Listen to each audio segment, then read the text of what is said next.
البت دي شفتها فين قبل كده؟ شفتها على السوشيال ميديا؟ افتكرت، دي اسماء، دي مشهوره جدا يا مستر وجدي. بتعمل ايه يعني؟ ايه محتواها البت دي؟ فود بلوجر، بتقدم ريفيوهات يعني في المطاعم وكده. وما قلتش ليه يا غبيه؟ ما هو انا ما افتكرتش هو ايه اللي حصل يعني. ايه اللي حصل يعني؟ اتفضحنا. شوف سبحان الله، من اعمالكم سلطت عليكم. تعالي معايا ندى، شيل الوجبه دي بسرعه وياك تغلطي الغلطه دي تاني. يلا. انا يا مستر وجدي اللي غلطت؟ انا مش عايزه اسمع حاجه دلوقتي غير ان انتوا تفهموني ايه اللي حصل ده. انتوا ليه تنزلوا لي بواقي اكل؟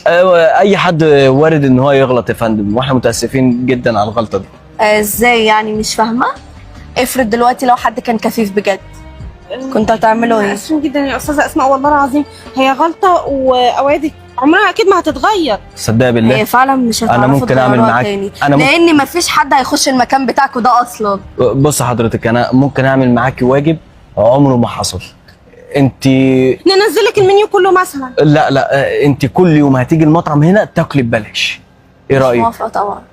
يا استاذه بالله عليكي، والله انا بشتغل وماما تعبانه في البيت، وحياة ربنا بتصرف على يتامى. والله العظيم مش انا ماليش دعوه. انا قلت كله منا بس كله منا. ايه اللي كله مني يعني؟ هو عمل ايه؟ والله العظيم يا استاذه اسماء، هو اللي قال لي اعمل كده وانا ما كنتش راضيه، وما رضيتش اقول لك هو عشان ده قال صاحب لي. المكان؟ حضرتك انا صاحب المكان. انا بتاسف جدا لحضرتك، ووعد مني مش هيتكرر تاني الغلط ده.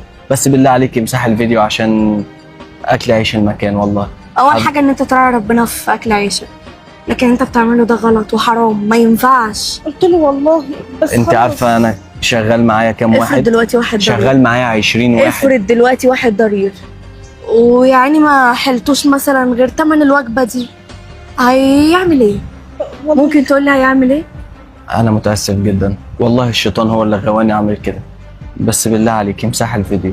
بقول لك انا عندي 20 واحد شغال في المطعم. تخيلي مثلا كل واحد اذا كان بيجيب علاج لوالده او والدته، اذا كان بيصرف على مرضه، اذا كان بيصرف على بنته او ابنه. حضرتك انت ما تعلميش حاجه.